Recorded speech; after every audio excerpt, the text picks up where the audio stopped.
농부가 씨를 뿌리러 나갔습니다. 길가, 흙이 얕은 돌밭, 가시떨기 좋은 땅, 네 군데 뿌렸다고 돼 있죠.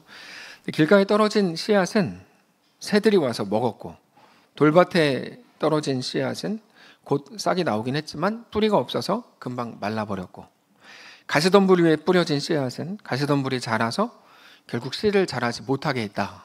이게 이제 오늘 본문의 내용이죠.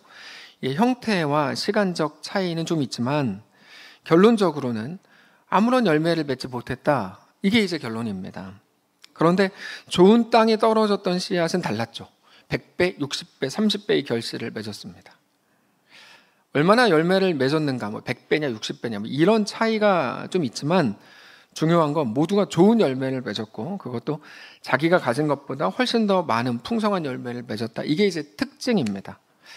우리가 보통 말씀을 대할 때 쉽게 적용을 찾아내려고 해서, 설교자들의 문제입니다. 저를 포함한. 그러므로 좋은 밭이 되자. 첫째, 좋은 밭이 되자. 둘째, 좋은 땅이 되자. 셋째, 좋은 열매를 맺자. 이렇게 말을 하는데 성경은 그런 게 아닙니다. 성경은 지난주에도 말씀을 드렸지만 계시입니다. 계시, 특별 계시. 계시는 뭔가를 보여준다는 얘기인데 성경의 목적은 딱 하나입니다. 하나님이 누구신가에 관한 겁니다. 성경을 통해서 우리는 모두가 하나님이 누구신가를 계속 확인해야 됩니다. 하나님이 이런 분이구나. 하나님이 이런 분이구나. 이런 거 없이 그냥 내가 좋은 열매를 맺어요. 좋은 땅이 돼야지. 그럼 복 받지. 이거는 아니라는 거죠. 결국 하나님이 누구신가? 그러면 나는 누구인가? 그러면 하나님은 나에게 무엇을 요구하시는가? 이렇게 가야 되는 거죠. 오늘 본문이 그렇습니다. 오늘 본문에 세 가지가 나오는데 농부와 씨와 여러 땅이 나옵니다. 농부는 하나님이고 씨는 하나님 나라에 대한 말씀, 복음이고 여러 가지 땅은 이스라엘 사람들이죠.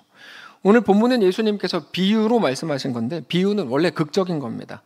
전하려는 메시지가 분명할수록 비유가 극적인 게 됩니다. 자, 이 씨에는 하자가 없습니다. 어떤 땅에서는 100배나 열매를 맺는 그 씨니까 하자가 없죠. 근데도 그 좋은 씨앗을 뿌렸는데 대부분의 땅에서는, 정확히 말하면 모든 땅에서 열매를 못 맺었다. 이게 첫 번째 포인트입니다. 오늘 본문에. 세상은 스스로 가치 있는 거, 생명, 진리에 속한 것을 전혀 만들어낼 수가 없습니다. 죽이고 소멸시키는 것밖에는 할 줄 아는 게 없습니다. 그게 세상입니다. 우리가 늘 경험하지만 뉴스를 보면 기분 좋은 뉴스가 거의 없습니다. 마음이 불편해지는 사건, 사고들 뿐이고, 특별히 요즘에 대선을 앞두고 있기 때문에 하여튼 듣기 싫은 소리들만, 혐오스러운 내용들만 TV에 쭉 나옵니다. 사실 세상의 모든 이야기는 하나의 결론으로 갑니다. 세상에서는 선한 게 없습니다. 사람에게서는 스스로 좋은 땅이 되어서 100배의 열매를 맺을 만한 실력이 없다. 여기로 다 갑니다. 우리가 잘 아는 표현으로 하면 어떤 공로와 선행과 어떤 돈과 명예로도 구원을 만들어낼 수 없는 것과 같습니다. 어떤 땅도 열매를 맺을 수 없다는 그 말이 제가 지금 설명한 그 말입니다. 누구도 자기가 가진 어떤 실력으로도 구원을 만들어낼 수 없다. 실제로 예수님이 사람의 몸을 입고 이 땅에 오셨을 때 사람들은 예수님을 배척하고 때리고 십자가에 못 박고 매달아 죽였습니다. 그것밖에 할 줄 아는 게 없어서 그렇습니다. 세상에는 생명을 만들어낼 실력이 없습니다. 그게 세상입니다. 네가 조금만 더 잘하면, 네가 정신 차리면, 여러분 그 문제가 아닙니다. 그 문제가 아닙니다.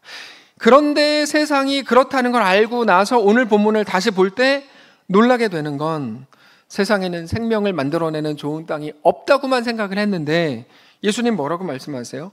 근데 그렇다. 그렇지 않다. 100배의 열매를 맺을 만한 대단한 땅이 있다. 니네가 몰라서 그렇지 좋은 땅이라는 게 있다. 그 땅은 무려 100배까지도 열매를 맺는다. 이렇게 말씀하시니까 여기에 대해서 우리가 놀라는 겁니다. 내가 좋은 땅이 돼야지가 아니고 어떻게 그게 가능하지? 이렇게 생각하는 거죠. 열매 맺을 좋은 땅이라는 건 세상에 없다고 했고, 그런데도 100배의 열매를 맺는 땅이 있더라라고 했습니다. 오늘 본문에. 그러니까 결실하지 못하는 건 땅의 문제인데 진짜 문제는 땅 스스로 좋아질 수 없다는 데 진짜 문제가 있는 거예요. 좋은 땅에서는 열매를 맺는다면서요. 맞아요. 근데 스스로가 좋은 땅이 될 수 없다니까요. 어떤 것으로도 구원을 맺을 수 없다는 것 같습니다.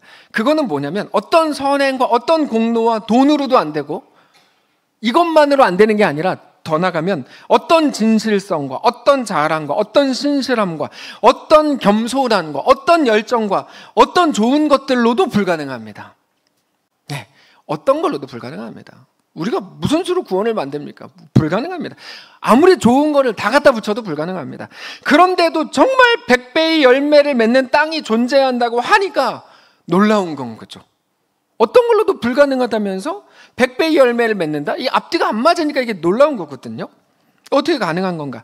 여러분, 땅 자체가 한 게 아니고 하나님이 하신 겁니다. 잘 생각해 보십시오. 우리가 작정하고 하나님께 나를 드려야지, 이제 내가 하나님의 자녀가 돼야지, 그러면서 주 앞에 나온 사람은 한 명도 없습니다. 어쩌다 보니 여기 와서 앉아 있는 겁니다. 네. 근데 그 사람의 과거를 볼 때 여기 와서 앉아 있을 위인은 아닌 사람들이 우리 전부입니다. 우리 전부. 네. 우리가 지금쯤 복음을 오래 듣고 막 직분도 있고 막 이러다 보니까 뭐 애기 아빠가 되고 그러니까 우리가 난 처음부터 뭐 그리스도인이었지 이러고 보이는데, 네. 그렇지 않은 분들이 대부분이 아니라 100%인 거죠. 우리는 양심껏. 그게 우리가 보기에는 어쩌다 보니인데 하나님은 그거를 계획하셨고 이끄셨죠. 그거를 하나님의 섭리, 계획, 이끄심, 부르심이라고 부릅니다. 그게 은혜의 내용입니다. 하나님이 부르시지 않았다면 누구도 여기 와서 앉아 있을 수 있는 사람이 없습니다. 우리는 생명을 만들어낼 수 있는 사람이 아니기 때문입니다. 이게 무슨 말인지 이제 이해하시는 분들이 계시는데, 우리 중 상당수는 처음부터 하나님과 기독교에 대해서 호의적이지 않았고 욕했고 부정했고 의심했고 싫어했고 미워했습니다.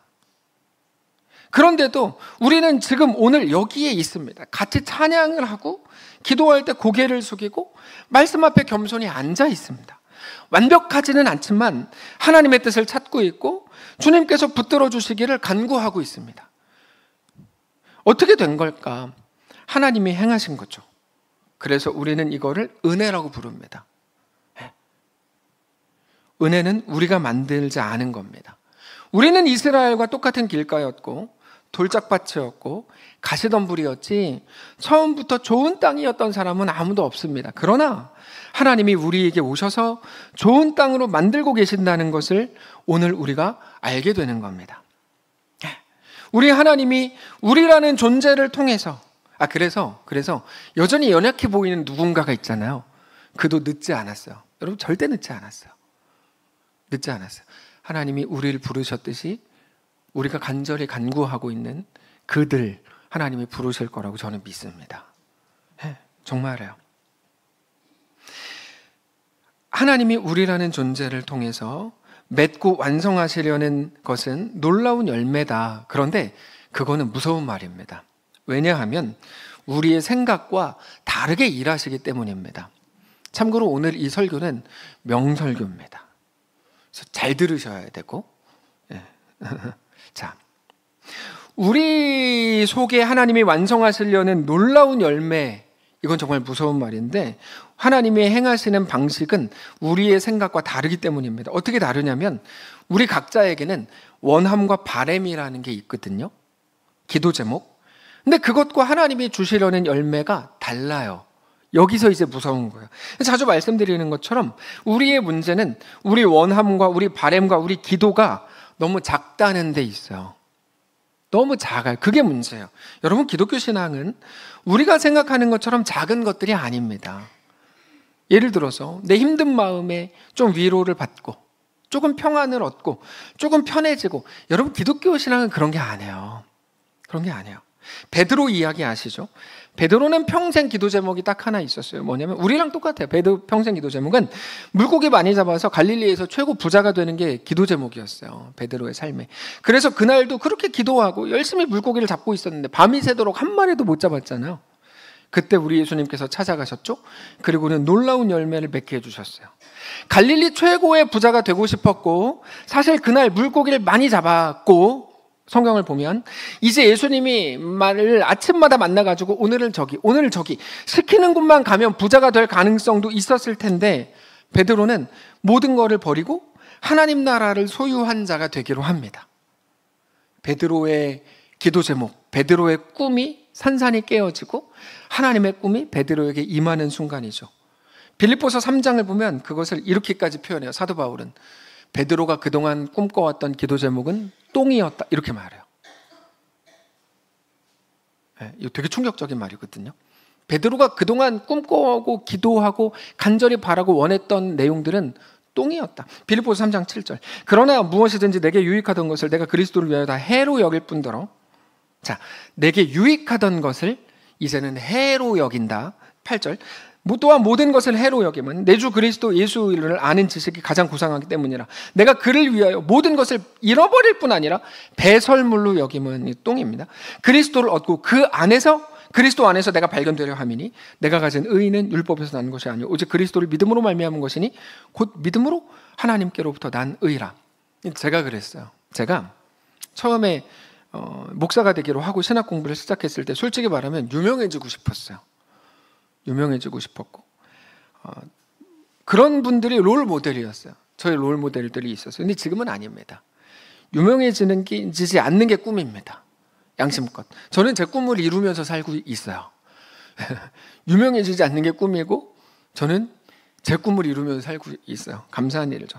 그래서 가끔 어떤 분들이 우리 목사님 유명하게 해주시고 이렇게 당연히 좋은 말씀이죠. 감사하죠. 근데 제 뜻과도 안 맞고 하나님의 뜻과도 맞지도 않는 거예요. 저는 그것보다 훨씬 좋은 걸 발견했어요. 저는 지금 이 고백하는 게 너무 행복한데 뭐냐면 이 고백이에요.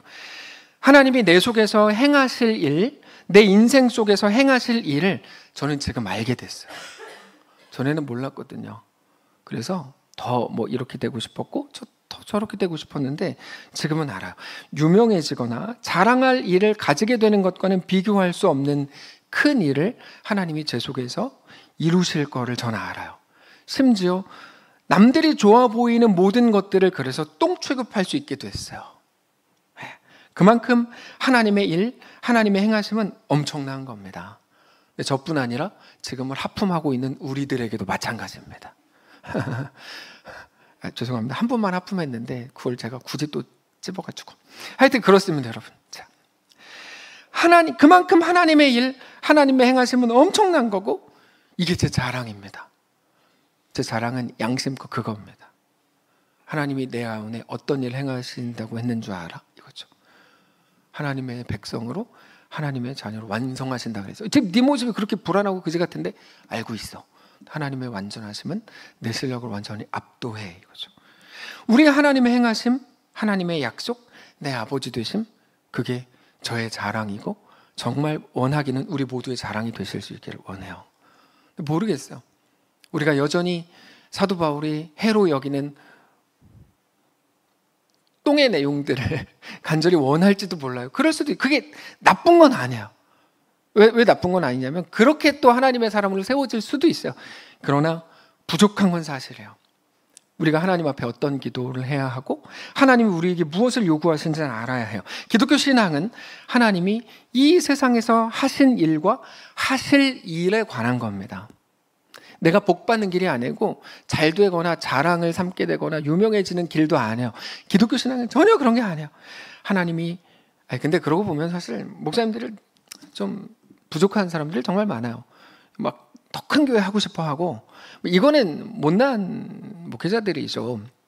근데 목회자들이 그러니까 성도들이 그렇게 되는 거는 맞아요. 근데 기독교 신앙은 그런 문제가 아니고 하나님이 하신 일과 하실 일에 관한 겁니다. 하나님이 예수 안에서 이미 시작하신 일, 그리고 오늘 우리를 통해 하시려는 일에 관한 게 기독교 신앙입니다. 온 세상을 말씀으로 지으신 우리 창조주 하나님이 우리 인생 속에서 완성해내고 이루어내시려는 일, 우리를 완성하시는 그 일에 관한 겁니다. 그래서 빌립보서 1장에서 이렇게 말씀하세요. 너희 안에서 착한 일을 시작하신 이가 그리스도 예수의 날까지 이루실 줄을 우리는 확신하노라.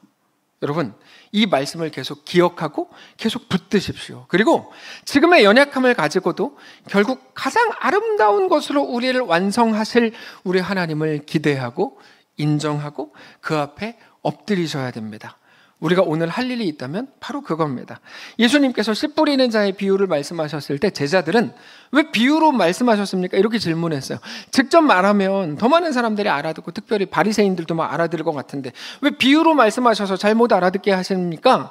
그 질문에 대해 예수님께서 좀 무서운 대답을 이렇게 하셨어요. 11절에 대답하여 이르시되 천국의 비밀을 아는 것이 너희에게는 허락되었으나 그들에게는 아니 되었나니 무릇 있는 자는 받아 넉넉하게 되되 없는 자는 그 있는 것도 빼앗기리라. 그러므로 내가 그들에게 비유로 말하는 것은 그들이 보아도 보지 못하며 들어도 듣지 못하고 깨닫지 못함이니라. 이사야의 예언이 그들에게 이루어졌으니 일렀으되 너희가 듣기는 들어도 깨닫지 못할 것이요 보기는 보아도 알지 못하리라. 무릇 있는 자는 더 받아 넉넉하게 되고 없는 자는 있는 것도 빼앗기리라. 영적 빈익빈 부익부 현상을 말하는 거죠. 왜 이런 일이 있는가? 평균을 맞춰줘야지. 하나님은 왜 있는 자는 더욱 더 풍성하게 되고 없는 자는 더 연약하게 되는가? 그 이유는 그들이 보아도 보지 못하고 들어도 듣지 못하기 때문이다. 이렇게 말씀하세요. 그러면 질문해야 돼요. 그들은 뭐를 보았고 뭐를 못 봤습니까? 그럼 뭐를 들었고 무엇을 듣지 못했습니까? 우리가 여기 다 같이 있지만 다 똑같은 거를 듣지만 사실 다 같이 똑같이 듣는 건 아닐 거라는 말이죠. 그들은 분명 하나님의 행하심과 일하심과 놀라운 역사를 봤습니다. 근데 그들은 단지 기적만 봤습니다. 그냥 병 고침만 받고 그것의 주인이신 하나님은 보지 못했습니다. 자, 그런데 병 고침이라는 건 너무 작은 겁니다. 아까 말씀드린 것처럼 너무 작은 겁니다. 이게 왜 작은 거냐? 놀라운 거죠. 그런데 생각해 보시면 병이 고쳐졌다고 해도 병에 또 걸리고 결국 죽게 됩니다. 그렇게 볼 때 너무 작은 거죠. 왜냐하면 하나님이 우리에게 주시려는 건 영원한 생명이라고 할 때 영원과 몇 년의 병 고침으로 인한 몇 년의 차이라고 하는 건 전에도 비유했지만 바다에서 요만한 컵에다가 물 한 개 뜬 거, 물 한 잔 뜬 거, 이게 우리가 원하는 것이라면 하나님이 우리에게 주시려는 건 요만큼의 물이 아니라 온 바다다라고 하는 것도 부족한 비유라고 할 만큼 영원과 잠시 잠깐의 유익은 비교가 아예 안 되는 겁니다. 그래서 사도 바울은 배설물이라고 한 겁니다. 배설물이라는 건 사라져 버리고 없어져 버리고 아무 쓸모가 없다는 말입니다. 그들은 병고침을 보았어야 되는 게 아니고 하나님이 생명의 주인이고 영원한 왕이시라는 것을 보았어야 됩니다. 그런데 그들은 예수님의 말씀을 들을 때에도 그냥 나한테 기분 좋은 말을 하면 좋은 가르침이네, 기분 좋아하지만 그러나 그분이 영원한 구원자 메시아이신 것은 보지 못했죠. 그거에 대한 설명이었어요. 그럼 왜 그런 걸까? 그들은 그럼 왜 그렇게 되는 건가? 이게 질문이죠. 그 이유는 이 백성들의 마음이 완악하여져서 그렇다. 이게 예수님의 평가예요. 15절. 이 백성들의 마음이 완악하여져서 그 귀는 듣기에 둔하고 눈은 감았으니 이는 눈으로 보고 귀로 듣고 마음으로 깨달아 돌이켜 내게 고침을 받을까 두려워함이라 하였느니라. 여기 보면 마음이 완악해졌다고 되어 있는데 완악해짐은 딱딱해짐을 말하는데요. 이 완악해짐이라는 건 우리도 자주 겪는 일이죠. 우리도 여러 가지 상황에 따라 금방 완악해지시잖아요. 그래서 설교를 듣거나 혹은 누구를 대할 때 마음이 딱딱해질 때가 있어요. 이 완악함이라는 게 별거 아닌 것처럼 생각이 되는데 사실 너무 무섭고 성경적으로는 가장 위험한 상태입니다. 성경이 말하는 최악의 상태가 완악함입니다. 완고함. 사무엘상 15장이 이렇게 말해요. 이는 거역하는 것은 점치는 죄와 같고 완고한 것은 사신 우상에게 절하는 죄와 같음이라. 이렇게 말하는데 완고한 것, 완악한 것, 딱딱한 것. 이 심각한 고집이 뭐냐면 사신 우상에게 절하는 죄와 같다. 우상 숭배라는 거죠. 살아있는 것도 아니고 죽어버린 우상에게 절하는 거. 이게 왜 우상 숭배입니까? 그거는 너가 지금 네 자신을 믿고 있기 때문이다 이 말이에요. 돌부처 앞에서 절하는 것만 우상 숭배가 아닙니다. 하나님이 아닌 우리 자신을 신뢰하고 자신을 더욱 믿는 거, 그 우상 숭배입니다. 오늘 본문의 표현대로 하면 자기의 완악함의 결과 이제는 그들의 귀는 듣기에 둔하고 눈은 있지만 눈 감은 사람처럼 됐다. 다시 말해서 여전히 종교적인 자리에 있었지만 신앙인이기를 거부하는 겁니다. 하나님의 행하심 앞에서 눈을 감고 귀를 막는 거, 이게 완악함입니다. 예를 들면 이런 것과 같아요. 하나님 이렇게 행하셨어. 그럼 뭐라 그러냐면 예를 들어서 야, 태국인들 원래 착해서 그래. 이렇게 말하는 거죠. 하나님 이렇게 행하셨어. 야, 그 사람한테 이번에 마침 돈이 생겨서 그래. 이걸 보고 전문용어로 초친다라고 하는 건데 하나님의 행하심에 대해서 기껏 설명해 놨더니 뭐라 그래요? 야, 그거 원래 그런 거야. 이딴 식으로밖에 얘기를 못하는 이유가 뭐냐면 그는 보았는데 보지 못하는 거야. 하나님의 행하심인 건 보지 못하는 거야. 들었는데 하나님의 행하심인 건 듣지 못하는 거죠. 자기 머릿속에 있는 무언가를 가지고 그냥 얘기하는 거죠. 네. 결국 눈으로 보고 귀로 듣고 마음으로 깨닫는 모든 것에 대해 실패하는 거죠. 그에게는 하나님의 행하심은 없어요. 그걸 보고 종교의 사회화라고 부르거든요. 근데 기독교에 대해서도 마찬가지예요. 네. 하나님의 행하심은 다 빼고 그저 자기들이 생각할 때 해석되는 대로 하나님에 대한 해석을 말해줬는데도 그건 못 받아들이는 거죠. 무서운 겁니다. 그러니까 자연스럽게 감동이 사라지죠. 현상만 보이고 하나님의 살아계심을 그 속에 누리지 못하죠. 지금 시대가 그렇습니다. 배움이 많아지고 똑똑한 사람들이 많아지는데 그거는 지혜라고 부르지 않고 머리가 살쪘다 이렇게 말합니다. 많은 사람들 공부 많이 했죠. 여러 가지 현상에 대해서 말하죠. 머리가 살찐 거지 지혜가 아닙니다. 머리가 살쪘다는 이 말이 성경에 나옵니다. 헬라어로 파퀴노라는 헬라어인데 성경에서 뭐라고 번역했냐면 완악함, 완고함이라고 번역했어요. 그러니까 원래 뜻이 머리가 살쪘다 이런 말이에요. 그건 살이 찌고 둔해진 상태를 말합니다. 영적으로 너무 살쪘어요. 근데 둔해졌어요. 그 결과 하나님의 말씀이 들어갈 틈을 다 막았어요. 우리의 지식과 경험과 생각과 판단이 너무 합리적이라고 스스로 생각이 되니까 말씀이 안 들어가는 거예요. 무섭죠. 말씀만 우리를 새롭게 하고 변화시킬 수 있는데 그 말씀이 안 들어가요. 어쩌자는 거죠. 그 증상이 있습니다. 굴복이 안 되고 순종이 안 되고 설득이 안 되는 걸로 나타납니다. 우리가 오늘 그렇지 않은지 꼭 돌아보아야 합니다. 절망적이죠. 근데 우리 예수님께서 우리에게는 그러니까 이제까지는 나쁜 땅, 열매 맺을 수 없는 이유, 그 땅들에 대해 쭉 설명하다가 16절에 예수님께서 이렇게 좋은 땅에 대해 말씀하세요. 그러나 너희 눈은 봄으로 너희 귀는 들음으로 복이 있도다. 그러나 이 한마디가 강력한 은혜가 되는 거죠.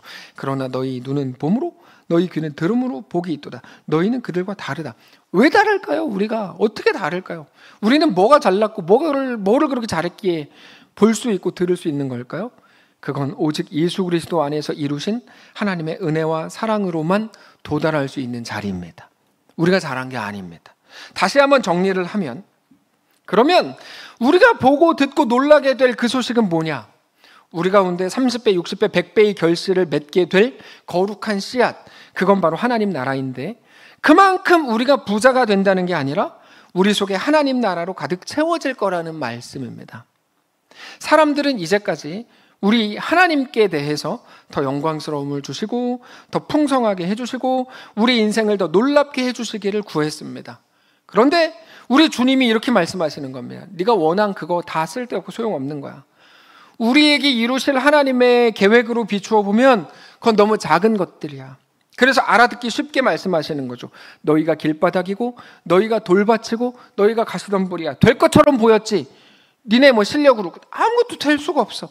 도대체 씨가 아무리 좋아도 무엇에 쓰겠는가? 밭을 고쳐야 될 거 아니냐? 라고 말씀하시면서 결국 우리 주님은 우리라고 하는 밭을 고치러 오신 겁니다. 추수하러 오신 게 아니고 밭을 고치러 오신 겁니다. 왜요?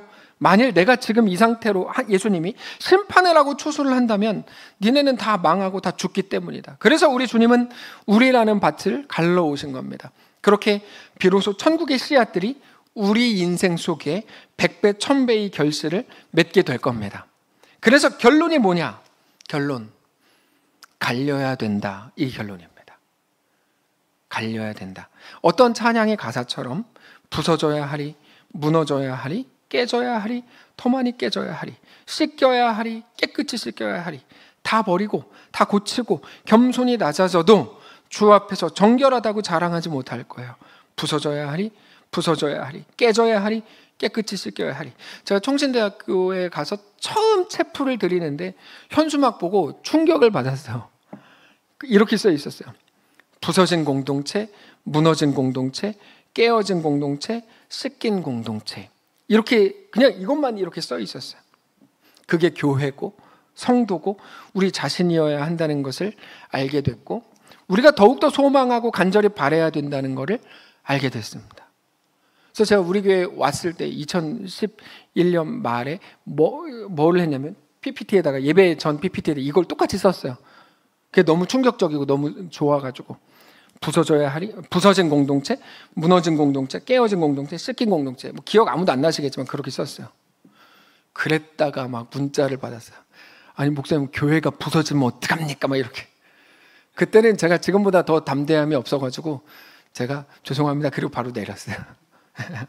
근데 여러분, 하나님이 우리를 얻으시는 과정이 뭔지를 알아야 돼요. 죽어도 부서지기 싫은 거죠. 죽어도 무너지기 싫은 거고, 하나님이 우리를 갈아버리는, 갈아엎는 과정이 뭔지를 알아야 되는 거죠. 네. 우리가 더욱더 소망하고 간절히 바라야 되는 게 무엇인지를 알아야 합니다. 모두가 싫어하는 말이에요. 왜 부서져요? 더 튼튼하고 더 성장하고 더 잘 나가지고, 그리고 또 뭐 더 잘나게 되고 더 자랑할 게 많아지기를 바라는 이 세상에서는 하나님의 방식이라는 게 너무 꼴보기 싫은 방식입니다. 그런데 하나님이 그때 우리에게 놀라운 열매를 맺으시고 우리를 완성하실 겁니다. 하나님은 그렇게 우리를 빚어가신다는 것을 알아야 됩니다. 우리의 노력으로가 아니에요. 하나님의 방식으로요. 다른 말이죠. 오늘 본문은 우리 주님께서 오셔서 하시는 일을 소개하시는 본문인데, 그러므로 좋은 땅이 되자, 말이 안 되는 소리입니다.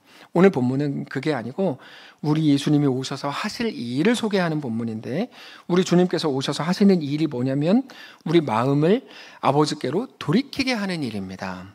그 일이 우리 예수님의 일이고 동시에 우리가 해야 될 일입니다. 그게 열매입니다.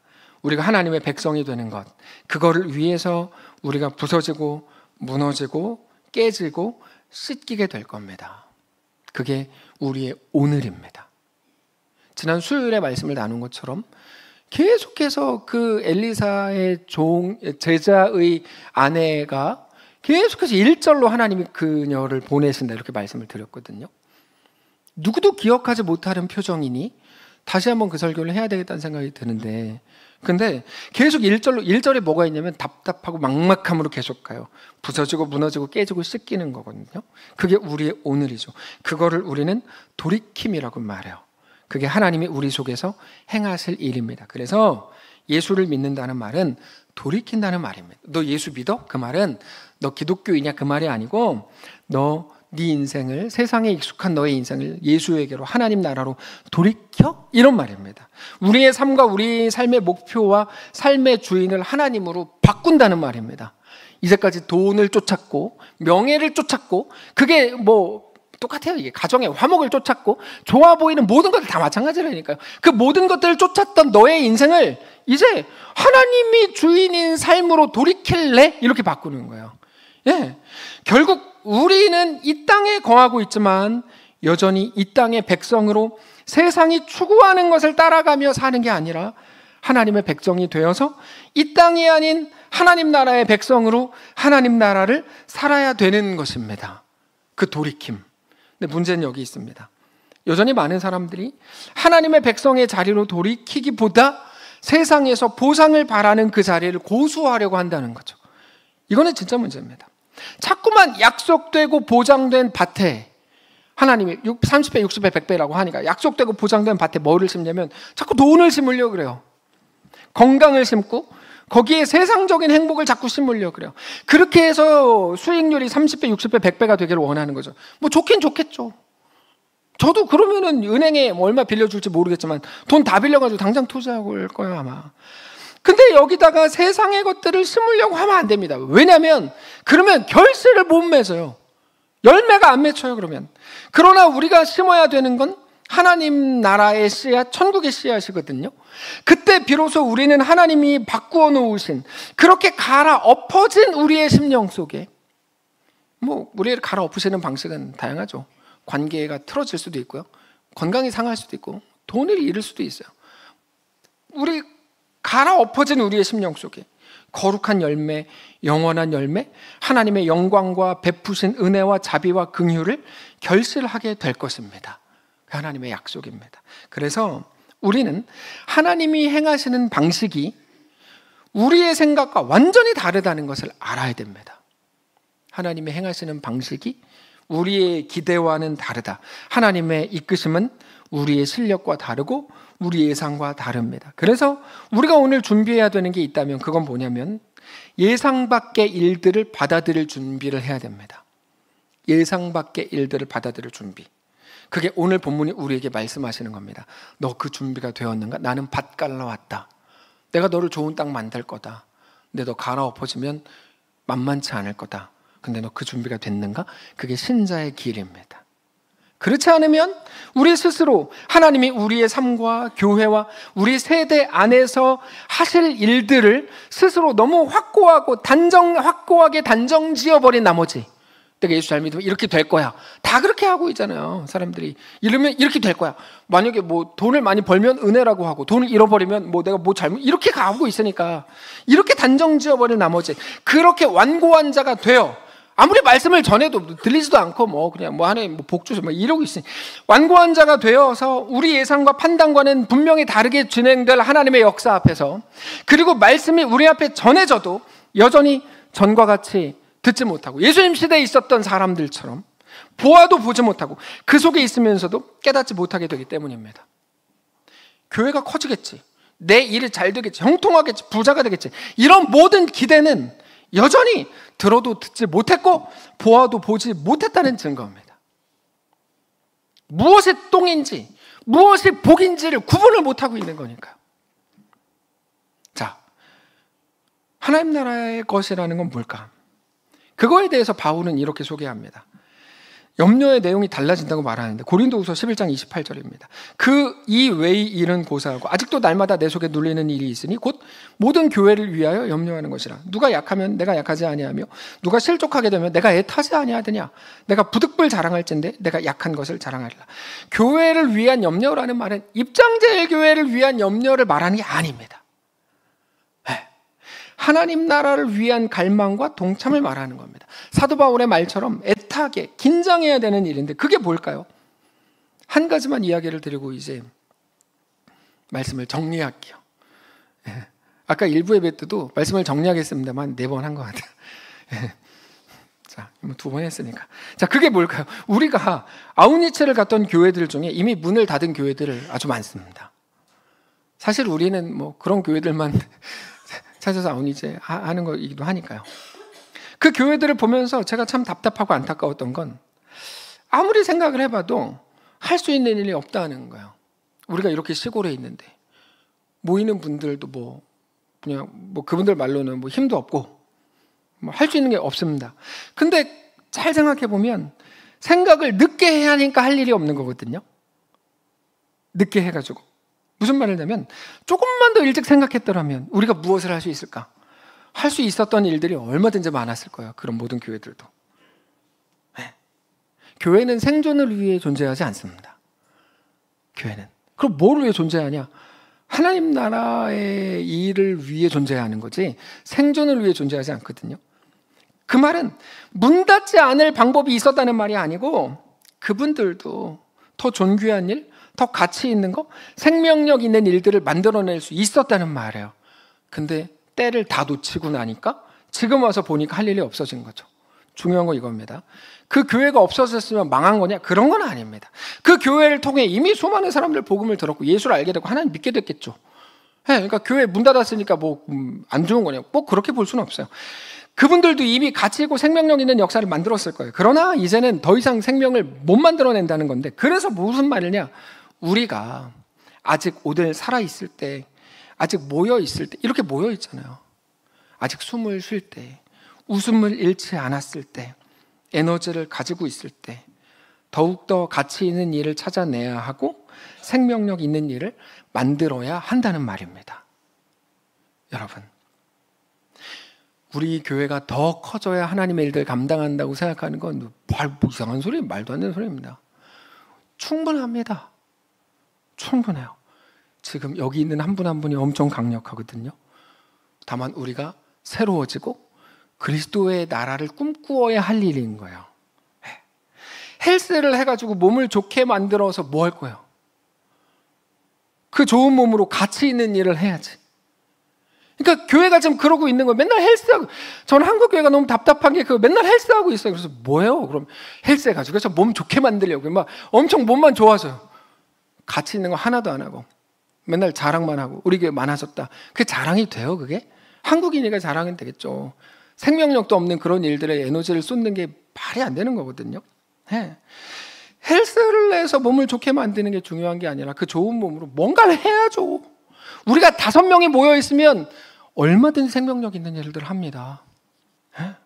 매일 막 보여주려고 몸 좋게 만들어요. 관종도 아니고 뭐 허세 쩔어가지고 그 말도 안 되는 겁니다. 그거는 오히려 건강에 치고 못할 짓입니다. 그거는 돈과 같습니다. 돈은 버는데 핵심이 있지 않고 어떻게 쓰는가의 문제잖아요. 근데 촌스러운 사람들 맨날 모여가지고 누가 얼마 벌었다. 이거 어리석은 사람들의 말일 뿐이죠. 그 무슨 얘기를 해야 됩니까? 얼마를 썼다. 그걸로 누가 살아났다. 야, 완전 오병이어. 야, 500만 원을 5억처럼 썼어. 여러분, 이게 훌륭한 거죠. 근데 이게 제가 지금 설교를 해도 안 들리는 이유가 우리가 너무 한국 사회에 찌들어 계셔서 그래요. 그래서 이걸 유튜브로 다시 듣고 하셔야 돼요. 근데 교회가 돈을 버는 데 집중한다는 건 망할 징조입니다. 그런 교회는 갱신이 되거나 망해야 됩니다. 돈을 버는데 교회가 집중한다는 말은 사람 늘리는 일에 집중한다는 상징적인 말인데 그건 교회가 할 일이 아닙니다. 교회가 할 일이 아닙니다. 교회와 성도는 생존을 위해 존재하는 곳이 아니고 단 2명이 있어도 생명력을 만들어내는 일, 가치 있는 일을 하는 것에 모든 열정과 에너지를 쏟아야 됩니다. 우리에게 가장 시급한 건 바로 그겁니다.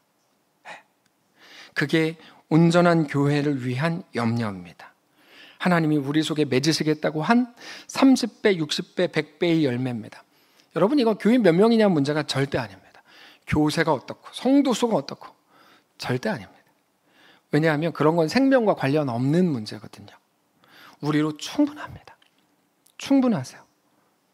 오늘 전 장로님의 기도가 우리 교회 역사상 가장 훌륭한 기도였다고 생각해요. 유튜브 가서 다시 기도 같이 하면서 들어보세요.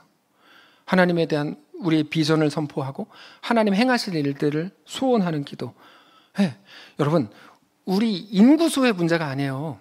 인구수의 문제가. 근데 일부 예배 때도 마찬가지였어요. 일부 예배 때 고해은 기도했는데 우리 교회 역사상 가장 훌륭한 기도였는데 박주수 장로님이 갱신했어요. 다음 주에 또 갱신되겠지? 근데 아무튼 중요한 건 뭐냐면 중요한 건 그거예요. 우리가 하나님의 마음을 어떻게 품냐의 문제거든요.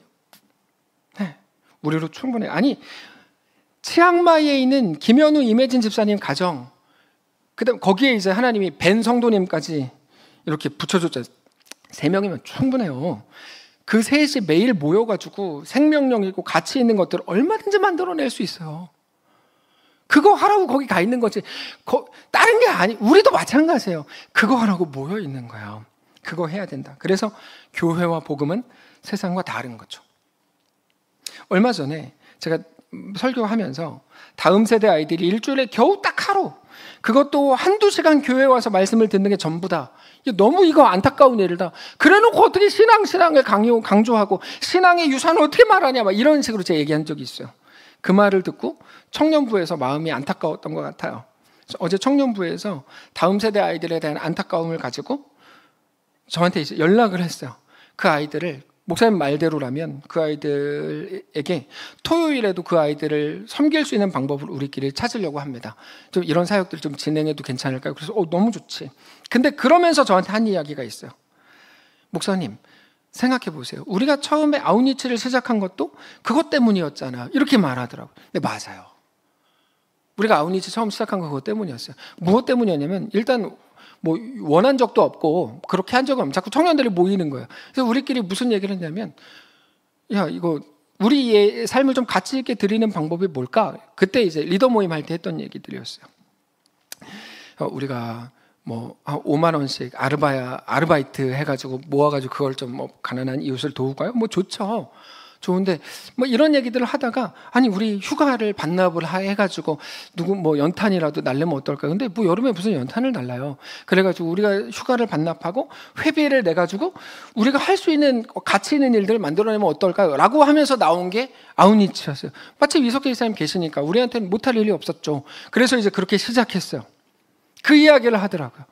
목사님, 우리가 그때 그렇게 시작했잖아요. 맞지. 우리가 하는 일이 그거지.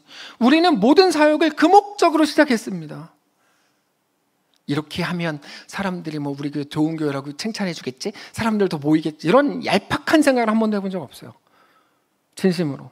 네. 그건 얄팍한 생각이에요. 그런 생각 해본 적 없어요.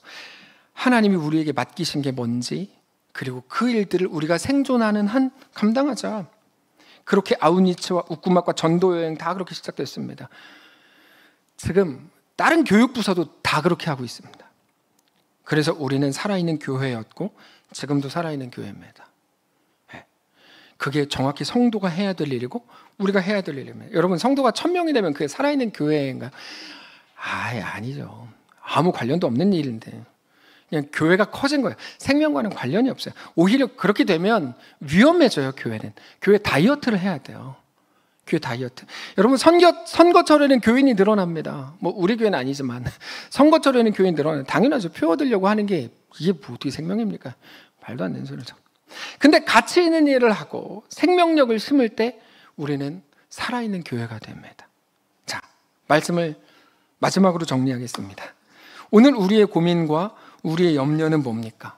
우리는 몇 명 모이실 때 어떤 대화를 나누고 계십니까? 우리는 무엇을 보고 있습니까? 비타민 합창단 모였을 때 무슨 대화 나누세요? 남자들 컨테이너에서 뭐 여자분들 식사 다 하고 거기 마실장 1층에서 그 무슨 대화를 나누고 계세요? 청년들끼리 모이면 무슨 대화를 하세요? 우리는 무엇을 보고 있습니까? 당분간 복음 시리즈 설교를 하려는 이유가 여기 있습니다. 복음은 우리에게 무엇을 요구하고 우리 주인이신 하나님은 우리에게 무엇을 제시합니까? 우리가 어떻게 살아났다고 말하고 어떻게 행하라고 말씀하십니까? 오늘 우리의 가슴이 더 뜨거워지실 수 있기를 원합니다. 주께로 더 향하게 되시길 원합니다. 자기 자신으로 꽉 차 있었던 우리의 마음이 이제는 하나님 나라로 다시 세워지시길 원하고, 그렇게 이제는 가치를 만들어내고 생명을 만들어내는 거룩한 교회로 다시 세워질 수 있기를 주님 이름으로 축복합니다. 찬양합시다. 많은 이들 말하고 많은 이들 노래는 하지만 정작 가진 않는 길.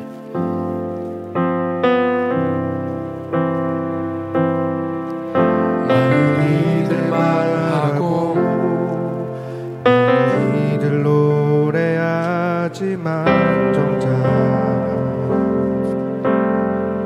가진 않는 길. 두려운 생각보다 많이 힘들고 험한 길보단 그저 그만 가려기에 점점 멀어져만 가네. 내게 생명 주었던 그들이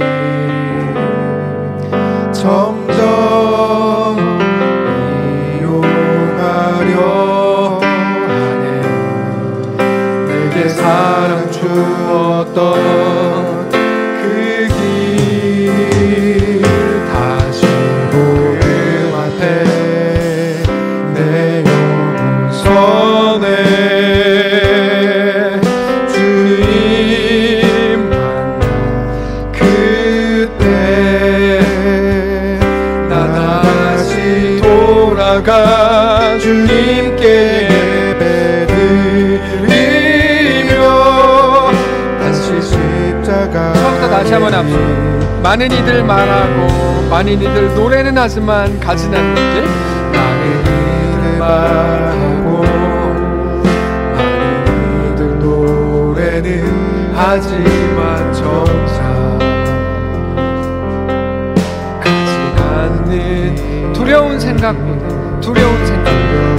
많이 힘들고 험한 길보단 많이 힘들고 험한 길보단 그저 말로만 가려기에 말로만 가려기에 점점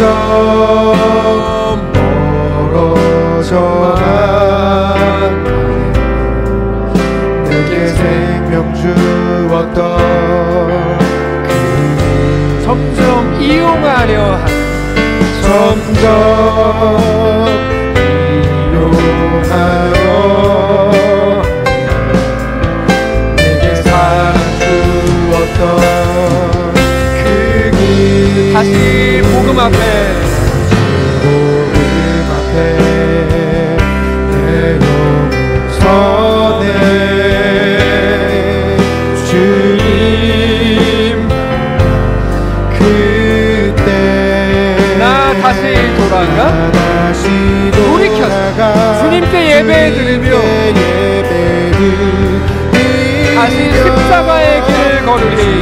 십자가의 다시 복음 앞에 다시 복음 앞에 내 영혼 선에 주님 만난 그때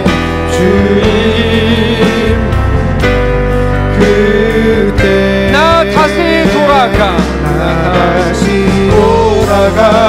주님께 예배드리며 우리 눈 감고 마지막 거 다시 한번 고백합니다. 다시 복음 앞에 내 영혼 선에 다시 복음 앞에 내 영혼 선에 주님 만난 그때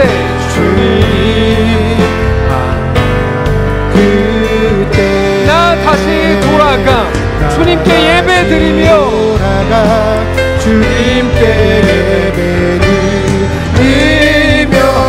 다시 십자가의 길을 걸으리. 하나님, 그저 예수의 이름 때문에 좋은 것 얻고 싶었고 내 이름이 유명해지고 싶었고 내 삶이 안정되고 싶었고 사실 배설물에 불과한 것들을 하나님의 이름을 빙자하고 이용해서 얻으려고 했던 우리의 모습입니다. 그러다 보니까 완악해지고 딱딱해지고 흐리멍텅해진 우리의 영혼을 이제 새롭게 하셔서 다시금 복음 앞에 서게 하시고 우리를 살린 그 이름, 한 번도 경험해 본 적 없는 소망이라는 걸 우리에게 주었던 그 이름, 나를 자녀 삼으신 하나님의 놀라운 은혜, 30배, 60배, 100배의 결실을 맺게 하겠다고 약속하신 하나님의 약속, 그 약속을 붙들고 우리에게 주어진 오늘을 살기를 원합니다. 하나님, 우리 가슴을 뜨겁게 하시고 우리를 새롭게 하시고 다시금 주 앞에 나아가 엎드리는 그렇게 하나님 나라에 속한 백성으로 이 땅을 사는 사랑하는 모든 성도들이 다 되게 하여 주시옵소서. 우리 주인 되신 살아계신 우리 주 예수님의 이름으로 기도합니다. 아멘. 이제는 우리 구주 예수 그리스도의 은혜와 하나님 아버지의 다함없는 사랑과 성령의 교통인도 역사 위로 함께 하심의 은사가 이 시간 주를 바라보며 예수 안에 허락된 그 꿈과 그 비전과 그 소망을 가지고 이 땅을 살기를 소원하는 사랑하는 모든 성도들 머리머리 위에와 그들의 자녀들, 그들의 가정 위에, 직장과 생업 위에, 사랑하는 이 교회 위에 이제로부터 영원까지 함께 계실지어다. 아멘.